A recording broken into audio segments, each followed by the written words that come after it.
State-owned enterprises are being looted because bailouts come too easily. Well, that's the view of UJ economics lecturer Dr. Sean Muller. He says government should limit bailouts to try and stymie corruption.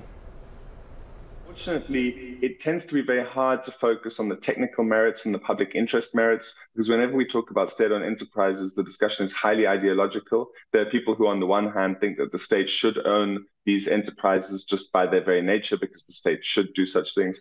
On the other hand, you have people who take the view that the state should be as small as possible and we should privatize as much as possible. And both of those are kind of ideological perspectives. They're not really based on what's in the public interest.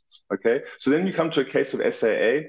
On the one hand, one can make a kind of strategic case for SAA that a country needs a national airline. One can think of scenarios where that might be necessary. But on the other hand, ultimately, an airline serves the elite, and it's hard to justify bailing it out to a great degree. So some time ago, I wrote an article where I said, either the state needs to state a very clear public mandate for South African Airways, and then it should try and cost that approximately and figure out basically how much it's going to need to subsidize this airline if it's running efficiently.